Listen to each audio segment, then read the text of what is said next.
हरे कृष्णा। श्रील प्रभुपाद की जय। श्रीमद् भगवद गीता अध्याय 6 श्लोक संख्या 33। अर्जुन वाच योऽयं योग त्वया प्रोक्तः साम्येन मधुसूदन एतस्याहं न पश्यामि चंचलत्वात् स्थितिं स्थिरम्। अर्थात अर्जुन ने कहा, हे मधुसूदन, आपने जिस योग पद्धति का संक्षेप में वर्णन किया है वह मेरे लिए अव्यवहारिक तथा असहनीय है, क्योंकि मन चंचल तथा अस्थिर है।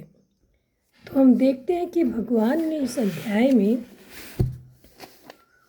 ध्यान योग का वर्णन किया था। ध्यान योग के द्वारा समता में स्थित रहने का वर्णन किया था। तो भगवान कृष्ण ने अर्जुन के लिए सुचोदेशे से लेकर योगी परमामता तक जिस योग पद्धति का वर्णन किया उसे अर्जुन स्वीकार करने में अपनी असमर्थता जाहिर कर रहे हैं। तो भगवान ने जीव मात्रा के कल्याण के लिए गीता में विशेष बात बताई कि सांसारिक पदार्थों की प्राप्ति अप्राप्ति को लेकर चित्त में समता रहनी चाहिए। अर्जुन जो कि पापों से डरते थे, उनके लिए भी भगवान ने कहा कि जय पराजय, लाभ हानि, सुख दुख को तुम समान समझकर युद्ध करो, फिर तुम्हें पाप नहीं लगेगा। इस प्रकार इस क्षमता की प्राप्ति के लिए भगवान ने 10वें श्लोक से लेकर 32वें श्लोक तक ध्यान योग का वर्णन किया। इसी ध्यान योग के वर्णन का लक्ष्य करके अर्जुन अब अपनी असमर्थता यानी अपना मत प्रकट कर रहे हैं। अर्जुन कहते हैं, मधुसूदन यानी मधु नामक असुर का वध करने वाले मेरे मन में भी डाउट्स आ रहे हैं, तो कृपया इन डाउट का संहार कीजिए। अर्जुन कहते हैं कि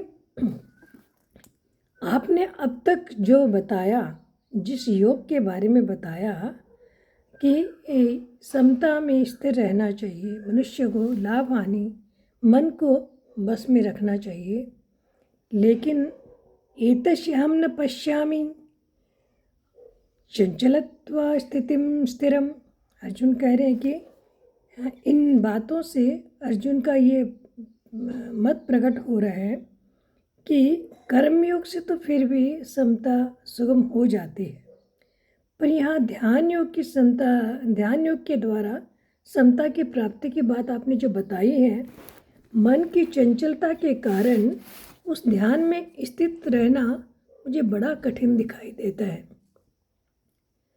तात्पर्य है ये है अर्जुन महात्मा का कि जब तक मन की चंचलता का नाश नहीं होगा तब तक ध्यान योग सिद्ध नहीं होगा, और ध्यान योग सिद्ध हुए बिना समता की प्राप्ति नहीं हो सकती। हरे कृष्णा।